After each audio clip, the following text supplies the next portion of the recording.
We also had the AEW debut of William Regal at Revolution, going by that name, which he applied to trademark early last month. I don't think he technically owns it yet, so we'll see if WWE kicks up any fuss about it. That was the biggest shock of the night, and also it got the biggest reaction of anything on the entire show, was Regal, as a surprise, walking out after the Bryan Danielson-Jon Moxley match to try to break the two of them up when they were rolling around on the ground fighting. It's like a disappointed father trying to break up his two boys. That whole post-match was excellent, as was Regal's promo on Wednesday night. Now, Dynamite on Wednesday was actually down, coming off the pay-per-view to 945,000 viewers, which is never a good thing. You never want to go down. But it was number one on cable for the entire night. It's so weird with this show. The way they ping-pong. I mean, all shows go up and down. It's never just a constant thing. But yeah, the pattern with AEW seems to be that they'll have some shows that are down in the 900 or 950,000 range. It'll shoot up to 1 million and change or 1.1 million and then drop right back down into the 900,000. But they're generally in that range. But, you know, coming off a pay-per-view, typically you would expect a bump and not a drop. But this was a show that was heavy on talking. It was heavy on angles. You know, not the best in terms of in-ring, but there was definitely a lot going on. If you wanted great in-ring stuff, you got plenty of that at the pay-per-view. That's what the pay-per-view is for. I can't complain about a lot of the in-ring stuff they gave us last Sunday. This was more of a show to set the stories up for various people going forward. Regal cornered Danielson and Moxley for their first tag team win together over J.D. Drake and Anthony Henry. And after the match, Tony Schiavone got in the ring to interview Regal, who got very emotional. Everybody's getting emotional in this company. Regal got very emotional, putting over Tony Schiavone as somebody who helped him a great deal early in his WCW days. He didn't explain why or get into the story, but clearly it meant a lot to him.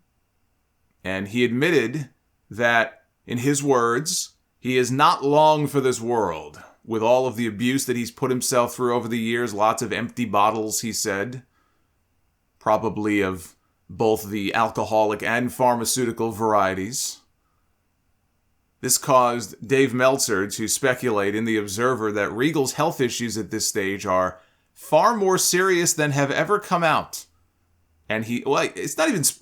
Here's the issue with what he said. Let me finish what he said here. He said, far more serious than have ever come out. And he said there would be an interview dropping this week on Talk is Jericho that would detail those issues. The problem is that when he put that item in The Observer, it didn't read as just him speculating. It said, apparently. And then he went into the whole thing about Regal's health issues are far more serious than have been publicly disclosed. And of course, all the sites ran with that. They took that and they ran with, oh my God, Regal's, knocking on death's door. It's got some kind of a heart issue or something and he's going to die soon. Like, that was the implication. And that, clearly bothered Regal, who went on social media, which he doesn't do all the time, to respond to this. When I read this, because I didn't see anywhere else anything about a Talk is Jericho interview or anything, that came from the item in The Observer. So when I read this and what Meltzer wrote, where is he getting this information from? Sounds to me like a certain podcast host, we'll just call him Mongoose McQueen, probably leaked to Dave that Regal was going to be on his podcast this week and would be talking about some of his health problems. That's what I think happened here. But this led to a lot of concern about Regal's health, and this is what Regal went on Twitter and said. He goes, "This is why I stay out of the rumor mill and gossip. I've just found out that there's things being printed about my health. I am healthier than I have been in many years. I talked this week to somebody about things that happened to me in 2018. So that is an interview that I will be making time for when it drops this week. In his promo, Regal put over Bryan Danielson as the perfect professional wrestler. He said Bryan became everything he didn't because Bryan didn't have the same problems that Regal had.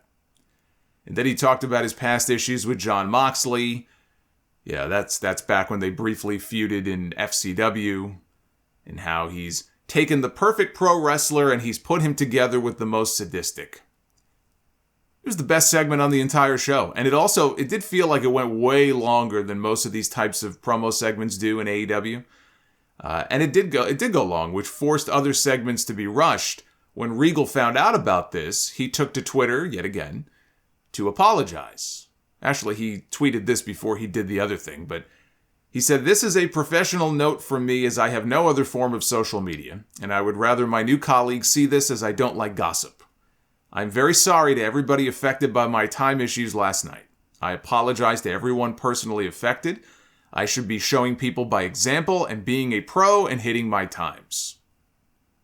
Always the gentleman is Mr. Regal. Well, I'll say this much. It was the best thing on the entire show. So he can apologize to his colleagues, but he doesn't have to apologize to me. The other big thing that happened on Dynamite on Wednesday, and probably the worst kept secret in professional wrestling, was the debut of one Jeff Hardy. There was a segment, it was an emergency board meeting that was called for the Andrade Hardy family office, where Matt Hardy was confronting Andrade in the ring and talking about how you're trying to fire me from the group that I started. And they took a proxy vote, thumbs up, thumbs down, as far as whether or not you want to see, me in this group. This all led to all of the group turning on Matt, including Private Party, and they were beating him up. And here comes Sting and Darby Allin. Eventually, they get overwhelmed because there's more heels than there are baby faces in the ring. And then we heard a very familiar piece of production music. And out comes Jeff Hardy to the old Hardy Boys theme song.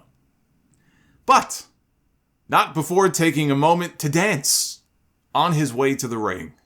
I don't know, we have to come up with a name for this. It's like the Hardy, what do you call it? It's not even a strut. It's not the Hardy strut. I don't know what you would call it. But he comes out. I just love, he comes out. I'm coming, Matt, but first, we dance. Did his little dance.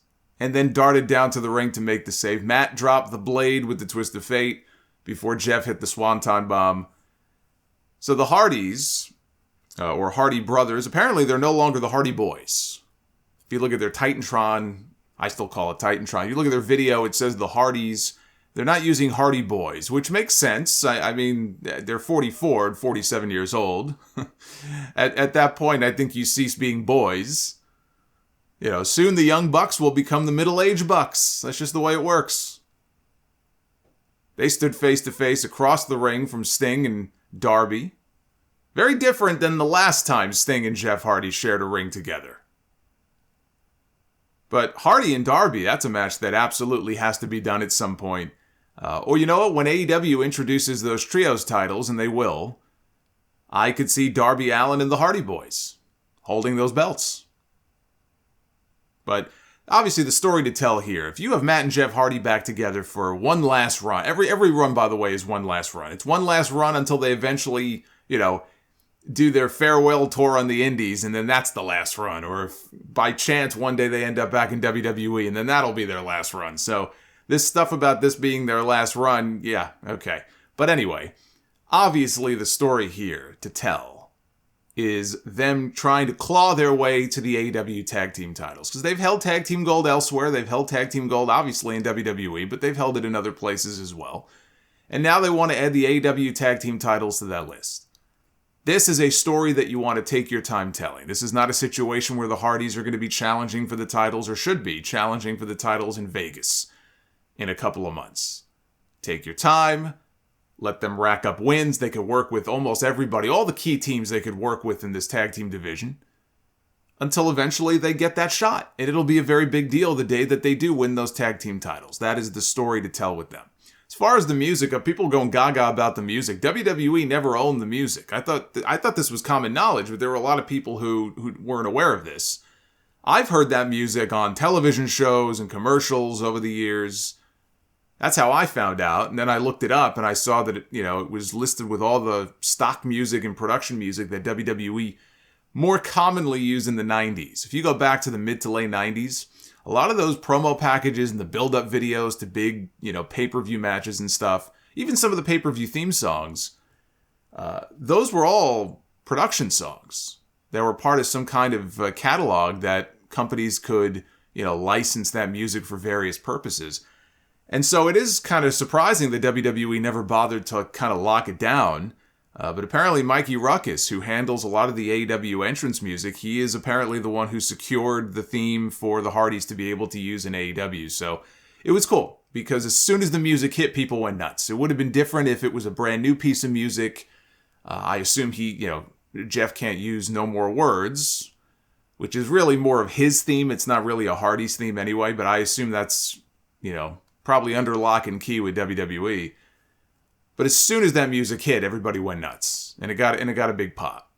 So that was a cool moment.